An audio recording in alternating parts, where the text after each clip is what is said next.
Today, we're going to dig into something really powerful, the wisdom of humility.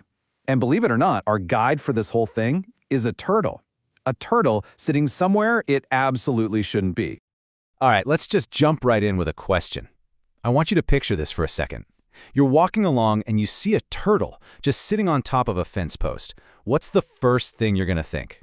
It's got to be, how in the world did that get there? Well, that exact image was something Alex Haley, the celebrated author of Roots, looked at every single day. He actually kept a picture just like that in his office. And it wasn't just for decoration, no way. It was there to teach him a really important lesson. Because here's the thing, right? Turtles can't climb fence posts. It's just not something they do. So if you see one up there, you know for a fact it didn't get there by itself. Someone had to put it there. And for Haley, that was this powerful, daily gut check for his ego.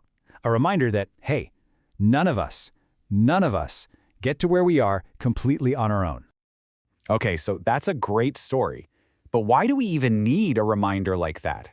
I mean, a turtle on a fence post. What's the big deal?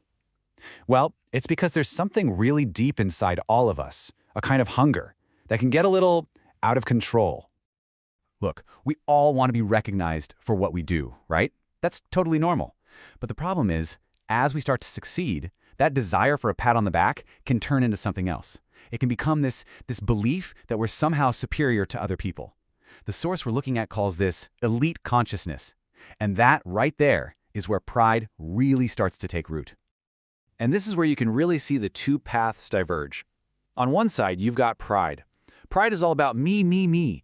It's isolating. It's the voice in your head that says, I did this. I am the best. But then you have humility. Humility is the complete opposite. It's all about connection. It's the mindset that looks at that turtle on the fence post and says, yeah, I couldn't have done this alone. Others helped me. This whole battle between pride and humility, it's not new, not by a long shot. People have been wrestling with this for thousands of years. In fact, let's jump back in time and look at a piece of ancient wisdom that hits this nail right on the head. So, the setting is this big wedding banquet. You can just imagine it, right? Everybody's showing up, dressed to the nines, and they immediately start jockeying for position, rushing to grab the best seats at the head table. They're all trying to show off how important they are. But then, the advice given in this story is, well, it's the exact opposite of what you'd expect. It says, don't go for the place of honor. Instead, go find the lowest seat, the worst spot in the room. And you might be thinking, why would I do that? Well, it's brilliant, really, because it takes the power out of your hands and gives it to the host. If you're truly someone to be honored, the host will see you and they'll call you up to a better seat in front of everyone. And that kind of honor, the kind that's given to you, means so much more than the kind you try to grab for yourself. And that right there is the core lesson. You can't just take honor. It doesn't work that way. It's something that has to be given to you. If you try to put yourself on a pedestal, you're basically setting yourself up to be knocked down. But if you're humble, you create the space for others to lift you up, for real. Okay, so this all sounds great in theory, right? Be humble, don't be proud. Got it. But how do we actually do that? How do we make this a real part of our lives and not just some nice idea we think about? Well, the source gives us a few really practical steps. The first one is all about reflection. It's about taking a minute to actually look back on your own journey. And not just the big moments, but really think about the people. Who was there for you? Your parents? A specific teacher? A mentor? A friend who believed in you?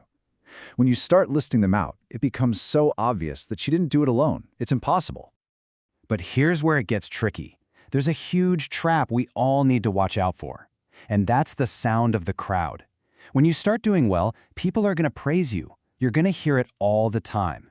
You're incredible. You're the best. And man, that feels good.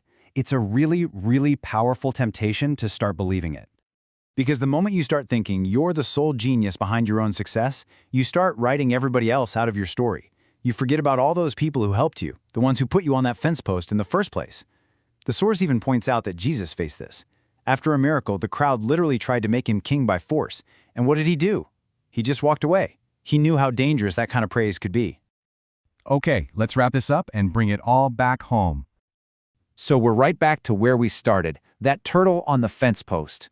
Alex Haley knew he needed that picture on his wall to keep him straight. And honestly, we all need our own version of that turtle. some kind of personal reminder that keeps our feet on the ground and reminds us that our story is bigger than just us. Because in the end, this isn't just about being polite or having good manners. It's deeper than that. It's a spiritual thing.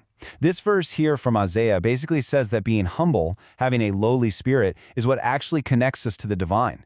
It's not in puffing ourselves up, but in being grounded and humble that we really find that higher connection. So I'll leave you with this one question to think about. What's your turtle? What's that one thing, that object or that memory, or maybe even that person, that always reminds you, hey, I didn't get here alone. Whatever it is, find it, hold on to it, and be grateful for it.